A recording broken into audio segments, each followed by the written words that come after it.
Bismillahirrahmanirrahim. Assalamualaikum warahmatullahi wabarakatuh.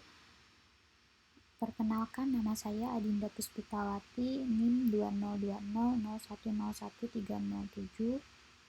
Pada kesempatan kali ini saya akan menyampaikan suatu materi mengenai penulisan laporan yang merupakan bagian dari mata kuliah Bahasa Indonesia pada pertemuan ke-13.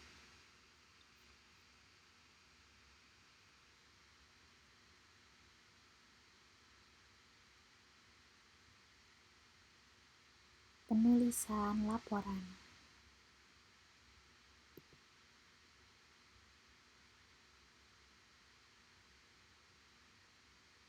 Apa yang dimaksud dengan laporan? Ya, laporan merupakan suatu bentuk penyajian dari suatu fakta mengenai suatu keadaan ataupun suatu kegiatan. Dan pada dasarnya, suatu fakta yang disajikan itu adalah tanggung jawab yang ditugaskan kepada si pelapor. Jadi, laporan itu merupakan karya tulis yang dibuat berdasarkan fakta dan sesungguhnya. Terus, pada dasarnya, fakta tersebut disajikan sebagai bentuk tanggung jawab si pelapor atau orang yang membuat dan menyusun laporan. Tentunya laporan memiliki fungsi dan manfaat. Apa saja sih fungsi dan manfaat tersebut? Yang pertama, fungsi dari laporan itu sebagai bahan untuk pertanggungjawaban. Yang kedua, sebagai alat untuk menyampaikan informasi. Yang ketiga, sebagai alat pengawasan. Yang keempat, sebagai bahan penilaian. Dan yang kelima, sebagai bahan pengambilan keputusan. Nah, tentu saja laporan memiliki manfaat. Di antaranya sebagai dasar penentuan kebijakan, sebagai bahan untuk penyusunan rencana kegiatan berikutnya, dapat mengetahui perkembangan dan proses dari peningkatan kegiatan, lalu juga menjadi sumber informasi.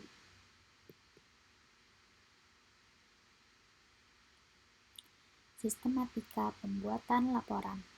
Menurut Kementerian Pendidikan dan Kebudayaan pada tahun 2013, ada 3 struktur teks laporan hasil observasi, yaitu sebagai berikut.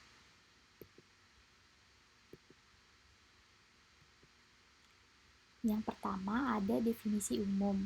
Dalam pengembangan paragrafnya berisi pengertian tentang sesuatu yang akan dibahas.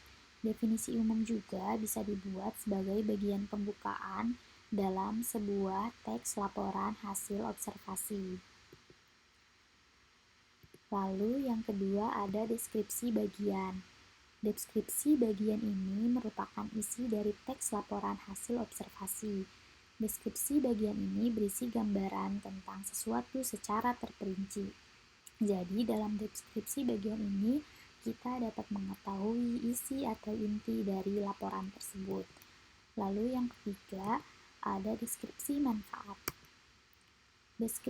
Deskripsi manfaat merupakan bagian yang berisi manfaat atau kegunaan. Deskripsi manfaat menjadi bagian penutup dari teks laporan hasil observasi. Nantinya dalam deskripsi manfaat ini akan ada kesimpulan atau manfaat yang diperoleh dari laporan yang sudah disusun atau dibuat.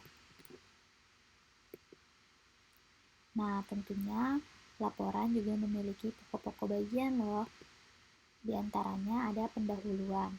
Pendahuluan itu biasanya berisi tentang latar belakang atau tujuan masalah atau juga dapat berisi tentang rumusan masalah. Pendahuluan itu juga biasanya